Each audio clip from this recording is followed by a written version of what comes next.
کیا ہم اپنے دکھوں کے خود ذمہ دار ہیں؟ بہت بڑی حد تک، باہر سے کوئی بہت بڑی حد تک. جیسے کہ لیاقت بلوچ صاحب نے کہا کہ اس ملک میں جمہوریت یا انسانی حقوق اور سمجھیے کہ ملک کے وسائل کی منصفانہ تقسیم، اس کا کوئی اہتمام شروع سے کیا ہی نہیں گیا.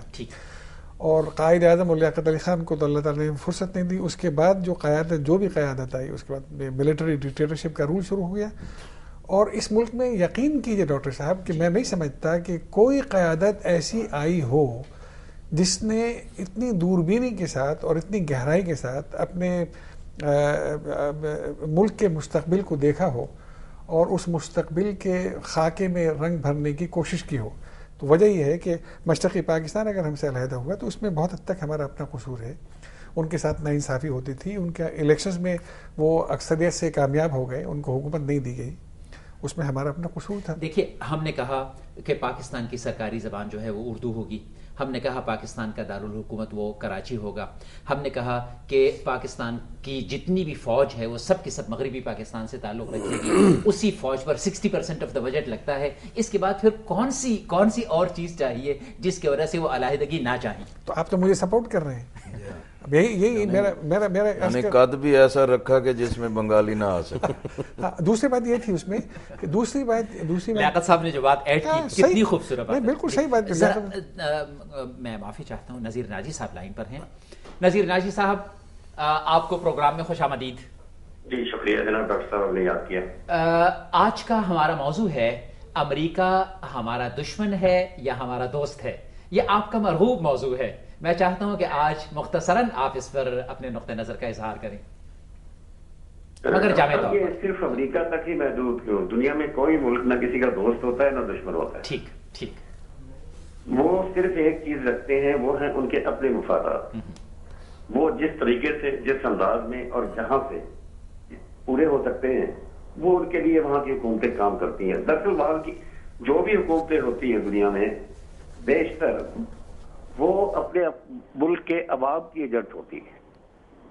جی، انہی کے لیے مفاد سوچتی ہیں، انہی کے لیے عزت آبرو ڈھونڈتی ہے، انہی کو مستحکم کرنا چاہتی ہے، انہی کو خوشحال دیکھنا چاہتی ہے. اس مقصد کے لیے انہیں جو بھی کرنا پڑتا ہے، دوستی کا ڈرامہ رچانا پڑے دوستی کا ڈرامہ رچا لیا جاتا ہے، دشمنی کے ذریعے کام لکھے دشمنی کر لی جاتی ہے، فوج کشی کی ضرورت ہو فوج کشی کر لی جاتی ہے. یہ اخلاق کے ادارے، انسانیت کے ادارے، دوستی کے ادارے، جمہوریت کے ادارے، یہ بھی ان کا کاروبار کا حصہ ہے. یہ کاروباری سلوگن ہے، ان کے اندر مفہوم وہ نہیں ہوتا جو ان الفاظ کے اندر ہے. اگلا سوال آپ سے یہ ہے کہ کیا اس وقت امریکہ پاکستان کو توڑنا چاہتا ہے؟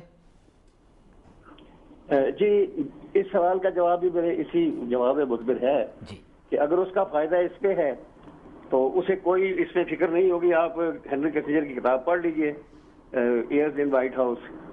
انہوں نے کہہ دیا جب ہم نے دیکھا کہ یہ ٹوٹنے میں ہمارا فائدہ ہے تو ہم نے کہا ٹھیک ہے اندرا گاندھی اس کی توڑ لیجیے.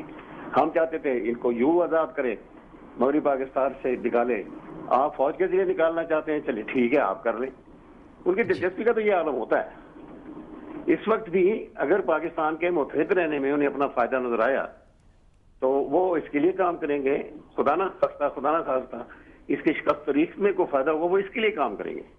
ٹھیک. تو ان کا مرکز جو ہے نا دلچسپی کا اپنے ملک کے مفادات ہیں. پاکستان کی حیثیت ایک آبجیکٹ کی ہے.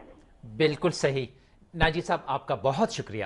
جی، آپ گفتگو کر رہے تھے اور بس اختتام تک آپ گفتگو پہنچا رہے تھے. جی، بس میں یہ عرض کر رہا تھا کہ اس میں جو ہماری صورتحال ہے اس کے ابتر ہونے میں ہمارا اپنا بہت کنٹریبیوشن ہے. دوسری بات یہ تھی کہ اگر ہمیں اس بات کا اندازہ ہو جاتا ہے کہ یہ چیز ہمارے مفاد کے حق میں ہے، یہ چیز ہمارے مفاد سے کے مخالف ہے، یا کوئی ملک خواہ وہ امریکہ ہو یا کوئی اور ملک ہو ہماری آزادی کے درپے ہے، تو اس کا مقابلہ کرنے کے لیے ہماری قیادت کیا کرتی ہے. ٹھیک، اس کی طرف ابھی آئیں گے انشاءاللہ. ڈاکٹر لال خان صاحب، یہی سوال آپ سے ہے. میں چاہتا ہوں کہ آپ اس کے متعلق اپنے نقطہ نظر کا اظہار کریں. دیکھیں جی، پہلے تو بات یہ کہ ہم کون ہیں.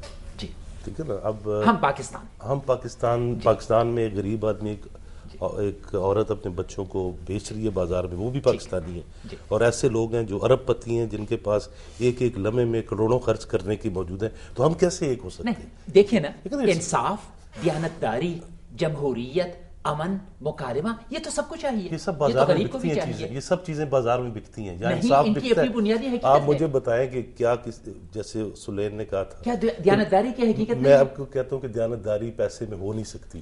جو آدمی ایک بدعنوان سوسائٹی میں رہ رہا وہ کیسے دیانتدار ہو سکتا ہے؟ آپ جہاں دیانتدار ہو کے امیر ہو سکتے ہیں؟ کوئی آدمی بدیانتی کے بغیر امیر نہیں ہو سکتا, کوئی آدمی یا بدیانتی کے بغیر ارب پتی نہیں بن سکتا. ہر آدمی انوالوڈ ہے.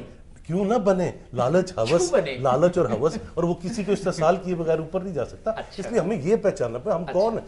ہم دو طبقات ہیں, ایک حکمران طبقہ ہے اور ایک محکوم طبقہ ہے, اور محکوم طبقے اور حکمران طبقے کی پاکستان میں ہمیشہ ایک اپنی لڑائی رہی ہے. جو 68-69 میں ریولوشن, میرے خیال میں 68-69 میں جو ریولوشن تھا اس کو آپ اسٹڈی کریں. ابھی آپ دیکھیے, یعنی مخالفت اور حمایت سے قطع نظر, لیکن 2002 میں دیکھ لیجئے فرنٹیر کے اندر لوگوں نے ووٹ دیے ان لوگوں کو بڑی بڑی گاڑیوں کے مقابلے میں جو سائیکل پر تھے. صحیح ہے, لیکن کوشچن یہ کہ وہ لوگ جب سائیکل سے اسمبلی میں پہنچتے ہیں پھر سائیکل نہیں رہتی, پھر اور کچھ ہو جاتا ہے. ایک سسٹم ہے جس کو کیپٹلزم کہتے ہیں, اس سسٹم میں جب آپ رہیں گے چلیں گے تو آپ اس سسٹم کے تقاضوں کے مطابق چلیں گے, اس ریاست کے تقاضوں کے مطابق. کیپٹلزم کے متعلق یہ بھی کہا کہ انہوں نے پہلے فوکویاما کی ہسٹری کہی, پھر ہنٹنگٹن کی, اوباما نے اسپیچ. آپ نے کہا یہ ان کی بربادی کی دلیل ہے. اگر اس کے جواب میں یہ کہا جائے کہ یہ تو ان کی الاسٹیسٹی کی دلیل ہے, یہ تو اس طریقے سے الاسٹک ہیں تو وہ تو ہر چیلنج سے عہدہ برا ہونے کے لیے تیار ہوتے ہیں. دیکھیں نا, اب کوسچن یہ کہ اگر ہسٹری میں دیکھیں جتنی بڑی امپائرز نہیں ہیں, رومن امپائر تھی, اس نے اپنے آپ کو اوور سٹریچ کیا, وہ ٹوٹ گئی. نیپولین کی ماں سے کسی نے پوچھا کہ تمہارے اب سارے بچے جو ہیں وہ بادشاہ ہیں, کہتا ہے اب زیادہ چلیں گے نہیں. امریکن امپیریلزم کی بھی یہی کنڈیشن ہے, برٹش امپیریلزم ہے, انہوں نے اوور سٹریچ کیا اور ٹوٹنا شروع ہو گئے. آپ اس وقت جو اکنامک فگرز ہیں جو میں نے دیے, آپ اس پر غور کریں کہ اتنا سویئر کرائسس امریکن امپیریلزم کی ہسٹری میں نہیں آیا. وہ ایک متروک نظام کو چلانے کی کوشش کر رہے ہیں. 1923 کا جو وہ آیا وہ تو کہیں زیادہ تھا. نہیں, 1929 کا اگر آپ ریسیشن دیکھیں جو بڑا ریسیشن تھا, کریش تھا, وہ اس سے بڑا نہیں تھا. اب اس میں جو لاسز ہوئے ہیں, اس میں جو فال ڈاؤن ہوئے ہیں, اتنی بڑی ہیومن ان امپلائمنٹ, مطلب صرف بر صغیر میں 4 کروڑ کی بجائے 5 کروڑ بچے غربت اور بھوک سے مریں گے اس سال 2009 میں. 5 کروڑ لوگ بین الاقوامی طور پہ بے روزگار ہوں گے. ایک ورلڈ کرائسس ہے, اس انٹینسٹی کا کرائسس نہیں آیا جو کیپٹلزم کی ہسٹوریکل جو متروکیت ہے. امریکہ کے اندر تو شاید ایک بھی آدمی بھوک سے نہیں مرے گا. امریکہ کے اندر آلریڈی مر رہے ہیں. آپ دیکھیں شکاگو میں جو ہو رہا ہے, جو مینہٹن میں جو کچھ ہو رہا ہے, جو سوپ کچنز چل رہے ہیں, جو شاویز جا کے ادھر تقسیم کر رہے ہیں تیل اور چیزیں جا کے. تو کوشچن کیا ہے کہ امریکہ کے اندر بہت غربت ہے. آپ کیٹرینا کے بعد دیکھیں کہ کیا ہوا سینٹ اورینس میں.